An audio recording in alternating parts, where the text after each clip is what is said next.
Ei, pare tudo agora mesmo. Imagine só, um bebê chegando ao mundo em uma aconchegante casa de campo na Toscana, sob um céu estrelado, no dia 15 de abril de 1452. Este bebê é Leonardo da Vinci, o visionário que um dia pintaria a Mona Lisa e imaginaria máquinas voadoras séculos antes dos irmãos Wright. Bem-vindos a uma jornada inspiradora pela vida deste gênio renascentista. Bem-vindo ao canal Jornada da Mente Criativa e a uma vida repleta de descobertas e lições para todos nós. Vamos começar com suas origens encantadoras. Leonardo nasceu perto de Vinci, em uma pequena vila italiana chamada Anciano, repleta de colinas verdes e rios cantantes.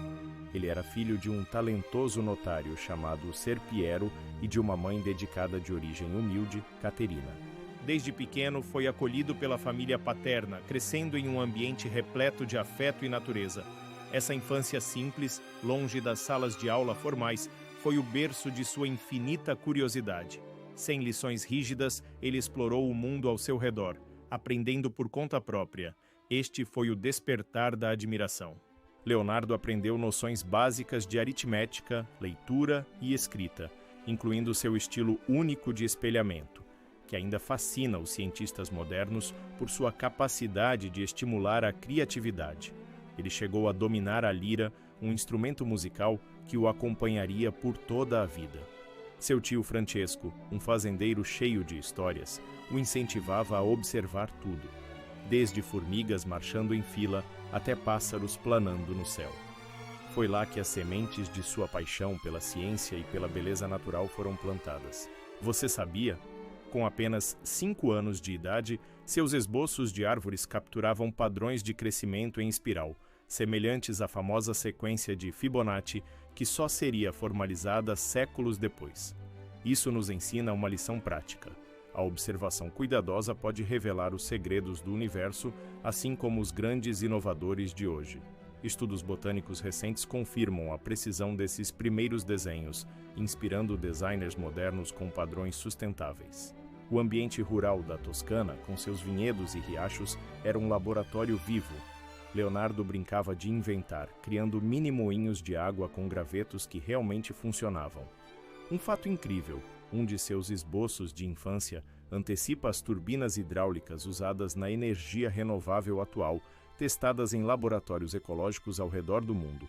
Imagine o aroma fresco das ervas selvagens enquanto ele corria pelos campos, desenhando asas de borboleta que um dia inspirariam projetos de voo. Agora surge um conflito sutil. Em uma era de grandes mudanças, com o florescimento do Renascimento, Leonardo viu o mundo se transformar à distância. Florença, a cidade das artes, pulsava com ideias antigas revividas da Grécia e de Roma. Mas ele, com sua educação caseira, encontrou força na simplicidade. Pense na motivação de um jovem talentoso, impulsionado pelos desafios de sua época, como as variações climáticas que moldaram a Toscana. A neurociência moderna ajuda a explicar como essas experiências transformam obstáculos em combustível para a criatividade. Aos 10 anos, após algumas mudanças familiares, muda-se para Florença, a joia da Itália. Mesmo antes disso, já sonhava alto, libertando pássaros para estudar seu voo, um hábito que antecipava princípios da aerodinâmica. Aos 14 anos, em 1466, ingressa na vibrante oficina de Andrea del Verrocchio, onde o mundo da arte o aguarda. O clímax de um rapaz do campo a um aprendiz promissor. Esta fase inicial nos lembra que raízes humildes podem nutrir gigantes.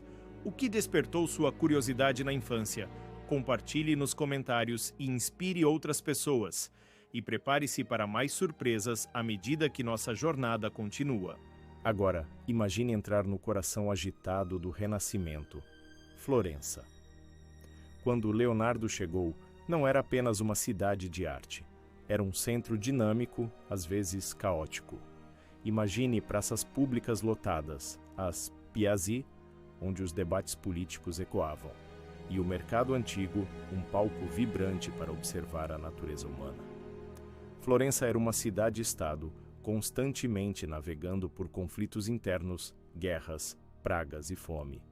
Esse ambiente intenso, cheio de vida e luta, tornou-se uma tela crucial para o olhar artístico de Leonardo. Ele não estava apenas observando as pessoas. Ele estava estudando suas expressões, seus movimentos, suas emoções em tempo real.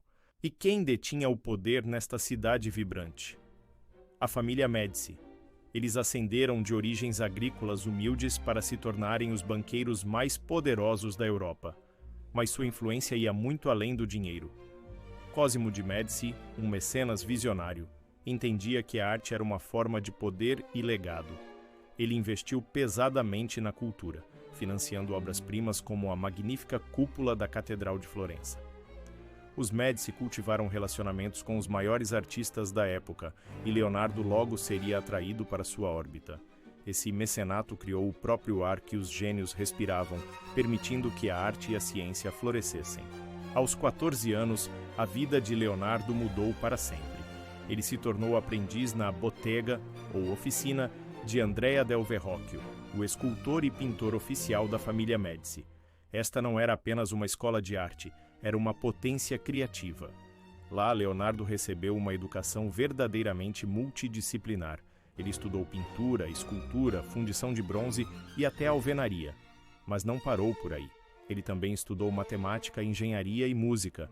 Essa formação holística moldou sua mente, ensinando-o a enxergar as conexões entre diferentes campos do conhecimento. Seu talento era tão extraordinário que acredita-se que tenha contribuído para algumas das principais obras de Verrocchio. Veja o Batismo de Cristo, por exemplo. Reza a lenda que Leonardo pintou o anjo à esquerda com tamanha habilidade e emoção divinas que Verrocchio, seu mestre, se sentiu humilde e jurou nunca mais pintar. Embora essa história possa ser exagerada, ela destaca o talento revolucionário do jovem artista. Ele já começava a inovar, a expandir os limites do que era possível. Leonardo não era apenas um seguidor, ele era um pioneiro. Em uma era dominada pela tinta têmpera que secava rapidamente, ele começou a experimentar a pintura a óleo, uma técnica que estava ganhando popularidade na Holanda. A tinta a óleo permitia cores mais ricas, transições mais suaves e uma maior sensação de profundidade. Ele se tornou obcecado por luz e sombra, usando-as para modelar rostos e criar uma ilusão tridimensional. Ele se afastou dos retratos rígidos e de perfil da época, girando seus modelos para uma visão de 3/4. Essa simples mudança os fazia parecer mais vivos, mais presentes, como se pudessem se virar e falar com você a qualquer momento. Ele não estava apenas pintando rostos. Ele estava tentando capturar a alma, a vida interior, o próprio movimento da mente. Esse impulso pela inovação é visível em seus primeiros trabalhos solo. Em A Anunciação, criada entre 1472 e 1465, a paisagem não é apenas um pano de fundo, é um elemento ativo que define o clima. A névoa ao fundo, uma técnica chamada sfumato, cria uma incrível sensação de profundidade atmosférica. Em seu retrato de Ginevra de Benci, ele usa o simbolismo para contar uma história. O arbusto de zimbro atrás dela, um trocadilho com seu nome, e o louro e a palmeira no verso do painel simbolizam sua virtude e intelecto. Ele estava pintando ideias, não apenas imagens. No entanto, nem todas as suas primeiras obras sobreviveram perfeitamente. A Madonna do Cravo, por exemplo, foi danificada por restaurações precárias ao longo dos séculos. Um triste lembrete de quão frágeis essas obras-primas podem ser. Talvez uma de suas primeiras peças mais fascinantes seja a Adoração dos Magos, encomenda que recebeu em 1481, mas nunca terminou. Este retábulo incompleto é um turbilhão de figuras e emoções, um afastamento radical das representações tradicionais. É como olhar diretamente para o seu processo criativo, uma tempestade de ideias capturadas na madeira. Alguns estudiosos acreditam até que ele incluiu um autorretrato na multidão. Um Leonardo jovem e intenso, olhando para nós através dos séculos. O que você acha que torna um artista verdadeiramente revolucionário? É a técnica, a visão ou a coragem de quebrar as regras? Conte o que você acha. E se você estiver curtindo essa jornada, não esqueça de curtir e se inscrever para mais mergulhos profundos na mente dos maiores criadores da história. Bem-vindo de volta ao canal Jornada da Mente Criativa. Imagine o Renascimento não apenas como um renascimento europeu, mas como uma explosão global de ideias, inspirada na sabedoria antiga, e enriquecido por avanços da Ásia e do mundo islâmico. Agora, imagine-se em Florença por volta do ano de 1470. Esta não é apenas uma cidade, é uma vibrante república de artistas, comerciantes e sonhadores. E nesse mundo mágico e vibrante, surge um Leonardo de 12 anos, pronto para absorver tudo. Consegue imaginar? Praças repletas de debates animados sobre filosofia e arte, onde cada esquina guarda uma nova lição de criatividade. Esta é a cidade que acendeu a centelha de um gênio. Vamos primeiro desvendar o que realmente foi o Renascimento. Esse período incrível, que abrangeu de 1400 a 1600, teve como objetivo celebrar o potencial humano. Trouxe de volta o conhecimento grego e romano, mas com um toque novo e inovador. E aqui está uma perspectiva global fascinante. Enquanto a Europa vivia este boom cultural, a China aperfeiçoava invenções como a pólvora refinada e brilhantes astrônomos islâmicos estavam mapeando as estrelas com uma precisão surpreendente. Essas ideias incríveis viajaram pelas rotas comerciais, chegando diretamente a Florença. Leonardo, um aprendiz voraz, absorveu esse conhecimento por meio de livros e conversas, tornando-se uma ponte entre mundos diferentes. Esta é uma lição poderosa para nós hoje. Entender como Florença se tornou esse coração pulsante de inovação, onde ideias do mundo todo se fundiram, nos ensina como conectar culturas diversas pode despertar uma criatividade inovadora, mesmo agora. Agora vamos acompanhar o cotidiano de Leonardo nessa dinâmica cidade-estado. Ele não estava apenas morando lá, ele estava explorando cada centímetro da cidade. Ele vagou pelas ruas lotadas, absorvendo a energia dos mercados movimentados e das oficinas de artesanato agitadas. Ele tinha uma habilidade incrível de se conectar com pessoas comuns, desenhando multidões com um profundo senso de empatia e admiração.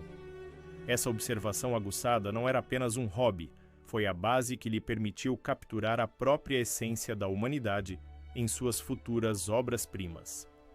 Poderíamos dizer que ele foi um dos primeiros mestres da observação social, encontrando arte na vida que se desenrolava ao seu redor.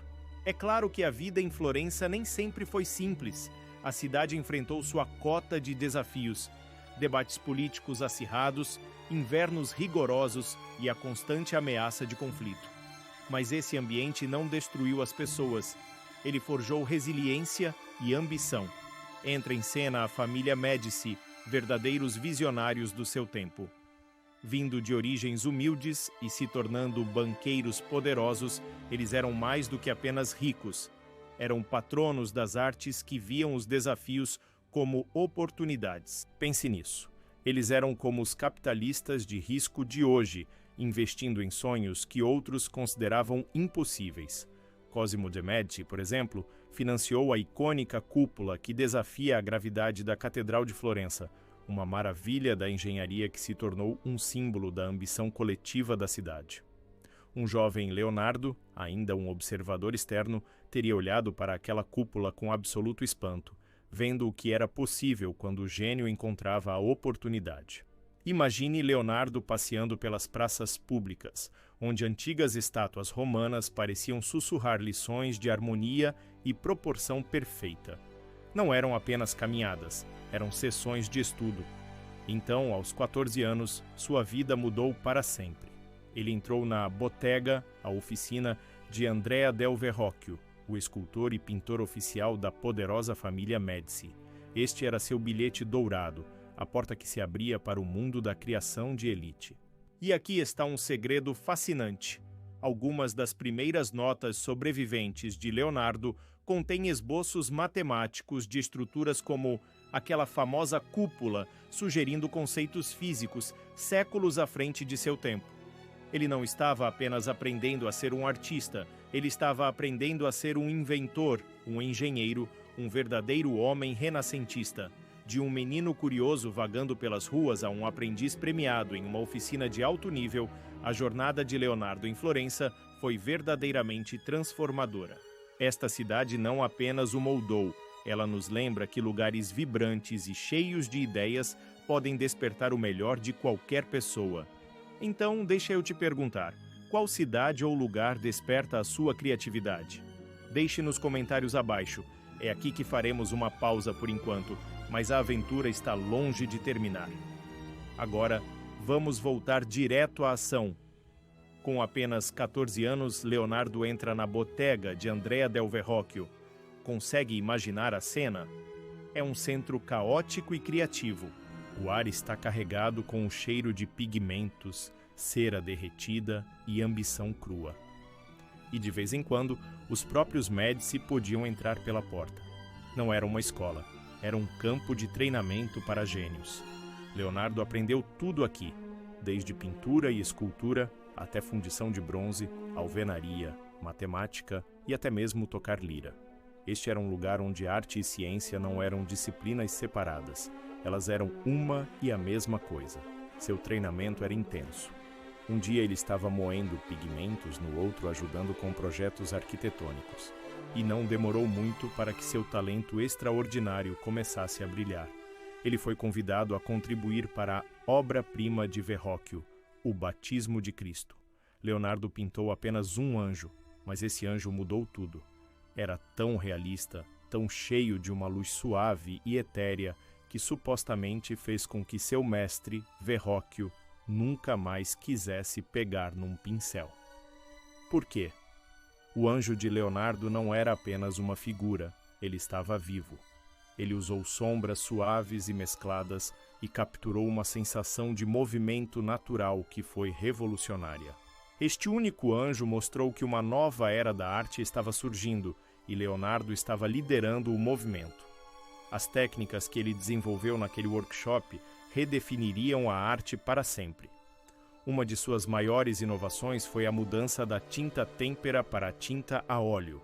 A têmpera, feita com gema de ovo, seca incrivelmente rápido, o que dificulta a mistura ou as correções.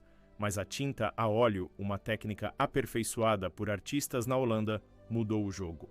A secagem era lenta, permitindo camadas de cores translúcidas, criando profundidade e realismo sem precedentes. Leonardo abraçou esse novo meio e começou a experimentar incansavelmente. Ele explorou a perspectiva de uma maneira totalmente nova, transformando seus temas em uma visão de 3/4 em vez dos perfis rígidos e planos, que eram comuns na época.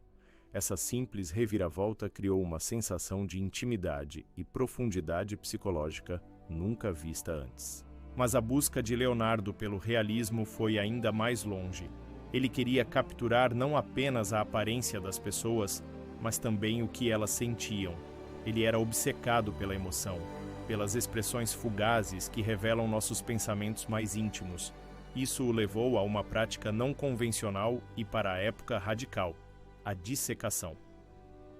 He secretly studied the anatomy of animals and later humans to understand how muscles moved, how smiles formed, and how tears welled in the eyes. Suas inovações, como a famosa técnica sfumato, uma mistura de linhas esfumaçadas e nebulosas, criaram uma incrível sensação de atmosfera e mistério. E aqui está um fato alucinante. Uma análise científica recente em 2023 confirmou que Leonardo criou sua própria fórmula exclusiva de tinta a óleo, misturando proteínas e resinas especiais para evitar rachaduras e obter seus efeitos característicos. Ele não era apenas um artista, ele era um químico, um cientista, um verdadeiro inovador. Se seu anjo roubou a cena na pintura de Verrocchio, é porque ele não estava apenas pintando uma figura, ele estava pintando uma alma. De um aprendiz dedicado a um mestre pioneiro, o tempo de Leonardo com Verrocchio foi um período de crescimento explosivo. Ele absorveu todas as lições, mas nunca teve medo de quebrar as regras e trilhar seu próprio caminho. Ele mostrou ao mundo que a arte poderia ser uma ciência e a ciência poderia ser uma arte. Obrigado por assistir. Se você está curtindo esse mergulho profundo na mente de um gênio, não esqueça de curtir, se inscrever e ative as notificações para não perder a próxima parte da nossa jornada. Vejo você em breve na próxima parte. Leonardo da Vinci, o gênio que desafiou o impossível. Segredos inacabados do futuro. Parte 4. As primeiras obras. A Anunciação, Ginevra e os primeiros mistérios. Pronto para uma surpresa? Pronto para uma surpresa? Vamos viajar para 1472. Esta é a Anunciação, a primeira pintura solo de Leonardo. Mas aqui está o problema. A própria natureza se torna um personagem nesta cena.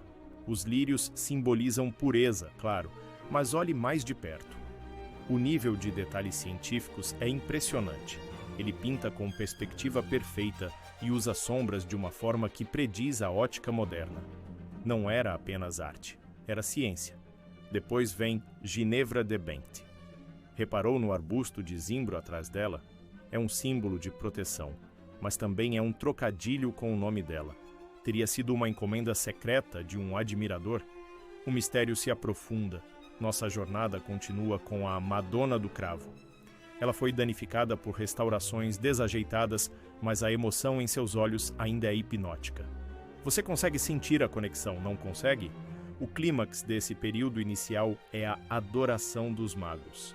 Ela é inacabada, um turbilhão de energia criativa. Será que Leonardo pintou um autorretrato no meio da multidão? É possível. Esta obra-prima crua e incompleta mostra seu gênio já transbordando, misturando técnicas de uma forma que ninguém havia feito antes. E aqui vai um segredo para você. Usando tecnologia infravermelha, em 2023, especialistas descobriram camadas ocultas sob a tinta, incluindo esboços da anatomia fetal. Mesmo assim, ele estava olhando mais profundamente do que qualquer outra pessoa. Seu simbolismo botânico era preciso, sua compreensão da luz, revolucionária. Para os artistas de hoje, é uma aula prática sobre como dar vida a uma cena. Parte 5. Carreira independente e a mudança para Milão. Da sua própria oficina aos sonhos de guerra. Então, o que acontece depois? O ano é 1477 e Leonardo finalmente abre sua própria oficina. Ele se junta à guilda dos pintores, pronto para deixar sua marca. Mas eis que surge a reviravolta. As encomendas começam a fracassar. Seu aprendiz, um jovem chamado Paolo, está causando caos na oficina.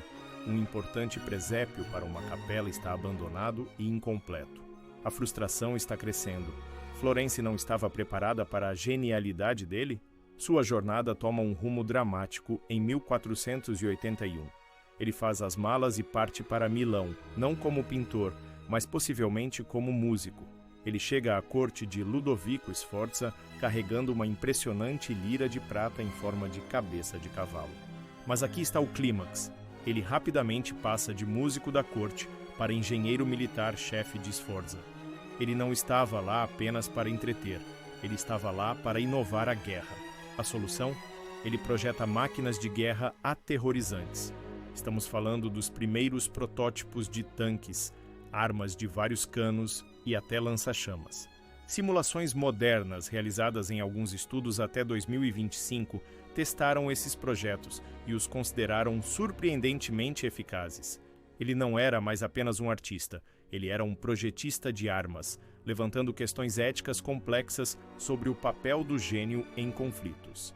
Parte 6. Projetos em Milão, a Última Ceia e a Estátua Equestre Perdida. Prepare-se para uma explosão de genialidade e tragédia. Estamos em 1495 e Leonardo começa a Última Ceia. Ele faz experiências tentando misturar tinta a óleo com técnicas tradicionais de afresco. Foi uma escolha desastrosa que fez com que a pintura começasse a se deteriorar quase imediatamente. Mas e o poder emocional? Ele explode. O ponto principal é este. Apesar de sua quase destruição, a tecnologia moderna em 2024 está nos ajudando a vê-lo como Leonardo pretendia, salvando-o de séculos de decadência. Durante esse período, ele também assumiu um projeto colossal, uma enorme estátua equestre de bronze de Francesco Sforza. Ele passou anos no modelo de argila, uma verdadeira obra-prima. Mas então, a guerra eclodiu e o bronze reservado para a estátua foi derretido para fazer canhões. A obra-prima foi perdida para sempre. Sua jornada em Milão também incluiu retratos impressionantes como o de Cecilia Gallerani, onde ele captura sua personalidade com um arminho vivo, um símbolo de pureza e status. O clímax desse período é o paradoxo de sua inovação. Sua mistura experimental de tinta para A Última Ceia criou uma emoção inigualável, mas também rachou e desbotou. A resolução final é que seu legado não está em sua permanência, mas em seu profundo envolvimento emocional. E uma curiosidade final. Exames recentes revelaram que, sob as camadas de tinta, Leonardo esboçou corações anatomicamente precisos, provando que sua ciência sempre esteve interligada à sua arte. Você já se perguntou se existe um número secreto que governa o universo? E se eu lhe dissesse que Leonardo da Vinci e um frade matemático desvendaram esse código em 1496? Esta é a história da matemática divina, uma fuga ousada e o nascimento de ideias que mudariam o mundo. Imagine isso. Leonardo, já um artista mestre, se une ao brilhante matemático Luca Pacioli. Juntos, eles criaram Divina Proportione, um livro que celebra a proporção áurea. Sabe aquela proporção perfeita que você vê nas sementes de um girassol ou até mesmo na estrutura do seu próprio rosto? Leonardo não estava apenas desenhando, ele estava ilustrando a alma matemática da beleza. Ele desenhou essas incríveis formas 3D giratórias, os sólidos platônicos, dando vida às teorias geométricas de Pacioli. Para Leonardo, arte e ciência não eram separadas, eram dois lados da mesma moeda, uma maneira de entender a ordem divina do mundo natural. Ele começou a ver a proporção áurea em todos os lugares, desde a maneira como as folhas se organizavam em um caule até o equilíbrio sutil em seus próprios retratos. Era um segredo escondido à vista de todos, e eles estavam decifrando o código. Mas quando Leonardo estava alcançando novos patamares intelectuais, o desastre aconteceu. Em 1499, o exército francês invadiu Milão. A cidade mergulhou no caos e o mundo de Leonardo virou de cabeça para baixo. Seu patrono foi deposto e seus grandes projetos, como a enorme estátua de bronze do cavalo, foram deixados em ruínas. Ele teve que correr. Empacotou seus preciosos cadernos e fugiu com seu leal assistente, Salai, e seu amigo Pacioli. A jornada foi cheia de incertezas. Primeiro foram para Mantua, onde Leonardo esboçou um retrato impressionante da poderosa marquesa Isabela d'Este. Depois foram para Veneza, a cidade flutuante. Lá, diante da ameaça de uma invasão naval, a mente de Leonardo mudou da arte para a guerra. Ele propôs ideias radicais para a defesa da cidade, incluindo o projeto de aparelhos de respiração subaquática e trajes para mergulhadores sabotarem navios inimigos. Pense nisso. No ano de 1500, Leonardo estava essencialmente inventando o conceito de mergulho e comandos navais. Foi uma prova de sua incrível capacidade de adaptação e inovação, mesmo diante do exílio e da guerra. De Veneza, Leonardo retornou a Florença, mas era uma cidade transformada. Os Médici haviam partido e novas forças políticas estavam em jogo. Foi nesse ambiente volátil que Leonardo encontrou um novo e talvez o mais implacável patrono, Cesare Borgia, o infame comandante militar. Em 1502, Borgia contratou Leonardo não como artista, mas como seu engenheiro militar-chefe. E Leonardo entregou uma obra-prima de um tipo diferente, um mapa da cidade de Imola. Este não era um mapa qualquer. Foi o primeiro mapa topográfico moderno, criado a partir de uma visão aérea com precisão sem precedentes. Era tão preciso que poderia ser usado para a estratégia militar hoje. Leonardo também trabalhou em um projeto ambicioso e grandioso para desviar o rio Arno e conectar Florença ao mar, um projeto que acabou sendo abandonado. E ele até propôs drenar os vastos pântanos pontinos para o Papa. Ele era uma força da natureza, usando seu gênio para domar a própria natureza. Mas, de volta a Florença, um novo rival estava surgindo. Um escultor jovem, pensativo e imensamente talentoso, chamado Michelangelo. O governo da cidade colocou os dois titãs um contra o outro, contratando-os para pintar enormes murais, celebrando as vitórias florentinas no mesmo salão. Leonardo pintaria a Batalha de Anghiari e Michelangelo a Batalha de Cassina. O palco estava montado para um confronto artístico épico. Suas personalidades não poderiam ser mais diferentes. Leonardo era elegante, charmoso e um intelectual reflexivo. Michelangelo era rude, solitário e extremamente orgulhoso. Essa rivalidade virou assunto em Florença. Embora Michelangelo admirasse secretamente e até copiasse os esboços de Leonardo, suas interações públicas eram tensas. Infelizmente, ambas as obras-primas nunca foram concluídas.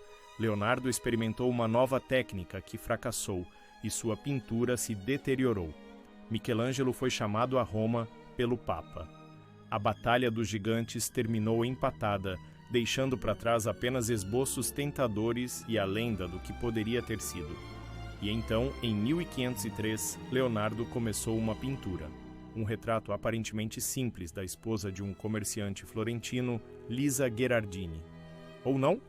Este foi o início da Mona Lisa. O que começou como uma encomenda se tornou uma obsessão para a vida toda. Pelos 16 anos seguintes, Leonardo mexeu nele, carregou-o consigo em todas as suas viagens, da Itália à França, recusando-se a se desfazer dele. Por quê? Qual era o segredo por trás daquele sorriso enigmático? A ciência moderna nos dá uma pista. Imagens do cérebro mostram que o sorriso dela é uma ilusão de ótica. Ela aparece mais quando você olha nos olhos dela e desaparece quando você olha diretamente para a boca dela, criando um efeito de ora você vê, ora não, que mantém nosso cérebro em dúvida e completamente cativado. Os mistérios não param por aí. Ele levou a pintura consigo para a França, e ela estava em sua posse quando morreu. Nunca foi entregue a um cliente. Durante séculos ficou pendurado em palácios reais até que um evento dramático o catapultou para a fama global. Em 1911, um faz-tudo italiano chamado Vincenzo Perugia, acreditando que a pintura pertencia à Itália, simplesmente a escondeu sob o casaco e saiu do Louvre. O mundo enlouqueceu. Por 2 anos, a Mona Lisa ficou desaparecida e seu espaço vazio na parede atraiu mais pessoas do que a própria pintura. Quando finalmente foi recuperada, ela não era mais apenas uma obra-prima, era um ícone global. E ainda hoje, ela guarda seus segredos. Digitalizações de alta tecnologia revelaram camadas ocultas sob a tinta, incluindo diferentes paisagens e versões anteriores de seu rosto. A Mona Lisa não é apenas uma pintura, é um diário da genialidade de Leonardo, um quebra-cabeça no qual ele trabalhou a vida toda e um mistério que continua a nos encantar. Da matemática divina às máquinas militares e ao sorriso mais famoso do mundo, a jornada de Leonardo da Vinci foi de curiosidade incansável e inovação de tirar o fôlego. Muito obrigado por se juntar nesta incrível aventura pela história. Se você gostou, clique em curtir. Inscreva-se e toque o sino para não perder nossa próxima análise aprofundada das mentes das maiores figuras da história. Até a próxima parte. Bem-vindos de volta à nossa jornada pela mente de um gênio. Vimos Leonardo conquistar Florença e Milão, mas sua história está longe de terminar. Agora vamos segui-lo até a França, onde sua curiosidade toma outro rumo, no próprio corpo humano. Em 1516, a convite do rei Francisco I, Leonardo mudou-se para a França, recebendo o título de primeiro pintor, engenheiro e arquiteto do rei. Ele recebeu uma mansão, Clou, e uma pensão generosa. Foi durante essa fase tardia de sua vida que ele provavelmente criou uma de suas imagens mais famosas, o icônico autorretrato em giz vermelho, retratando um velho com uma longa barba e um olhar pensativo e penetrante. Mas ele não estava apenas descansando sobre os louros. Ele estava ocupado projetando vilas magníficas e jardins hidráulicos para seus clientes, sempre sonhando, sempre criando. Mas, por baixo da superfície dessa vida cortesã, Leonardo perseguia uma paixão mais sombria e controversa: a anatomia humana. Não se tratava apenas de um interesse casual. Leonardo realizou dissecações em mais de 30 cadáveres humanos, uma prática que na época era legal e eticamente perigosa.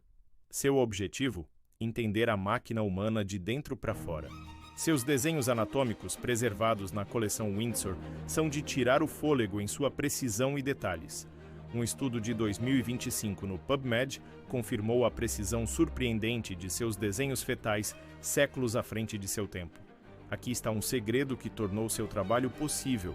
Ele injetou as artérias e ventrículos do cérebro com cera para criar moldes sólidos, permitindo-lhe estudar sua estrutura tridimensional com clareza sem precedentes. Mas de onde ele tirou os corpos? Muitos provavelmente eram de pessoas não reclamadas ou de criminosos executados, levantando questões éticas complexas que ainda ressoam hoje.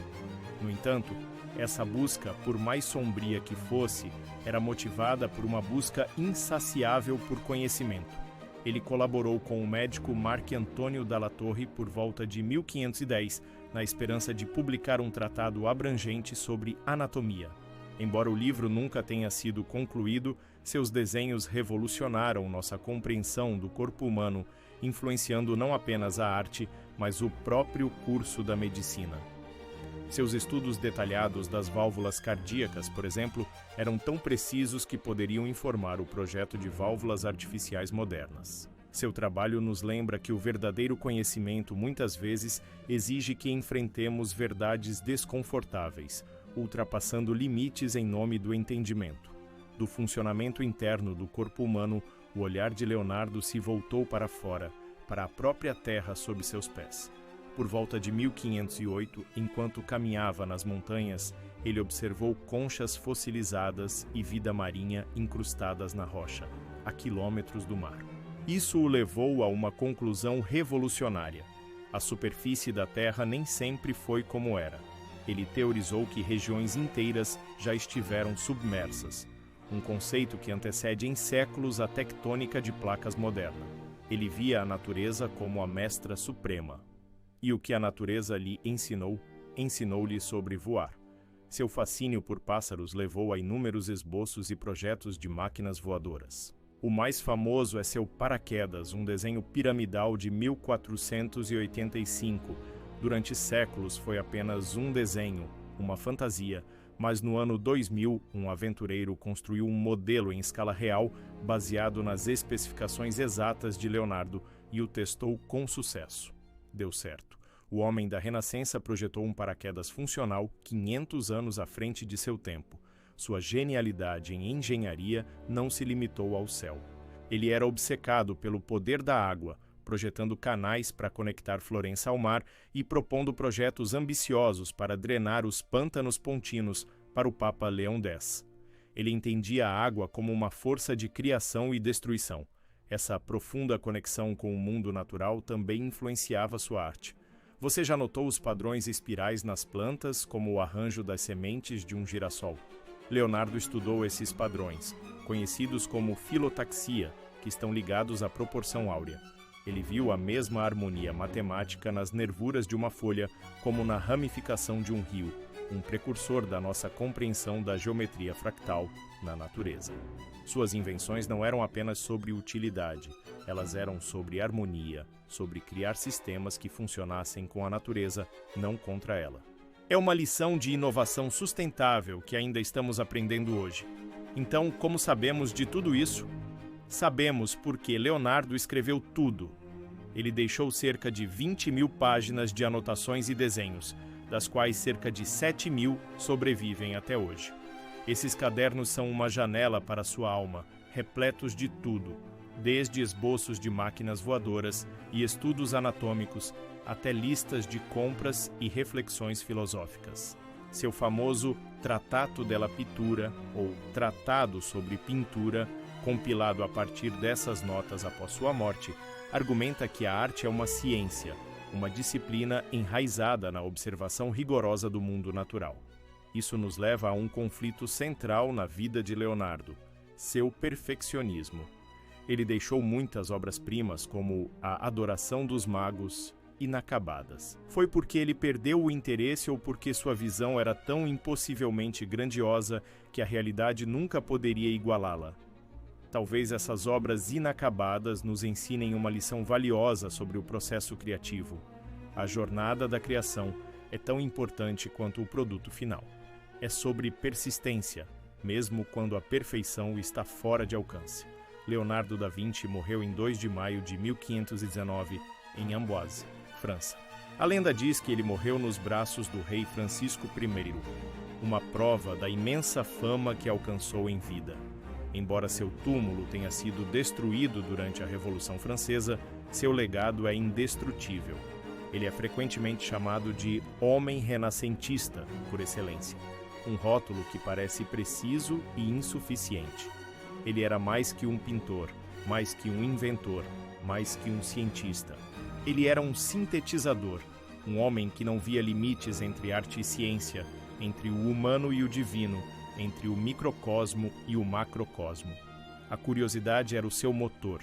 Ela o impulsionava a desvendar os segredos do corpo humano, a decodificar a linguagem da natureza e sonhar com um futuro que ele nunca veria. A análise moderna da IA ainda está descobrindo segredos ocultos em seu trabalho, encontrando novos códigos matemáticos no homem vitruviano e reconstruindo digitalmente suas máquinas incríveis. O verdadeiro legado de Leonardo não é apenas a Mona Lisa ou a Última Ceia, é o espírito incansável de investigação. Ele nos ensinou que a maior arte é nunca parar de fazer perguntas. Qual das inovações de Leonardo mais te fascina? Conte mais nos comentários. Gratidão. Muito obrigado por se juntar nesta jornada incrível. Se você gostou dessa análise profunda, curta, inscreva-se e ative o sino de notificação para mais histórias sobre as pessoas que moldaram o nosso mundo. Até a próxima aventura.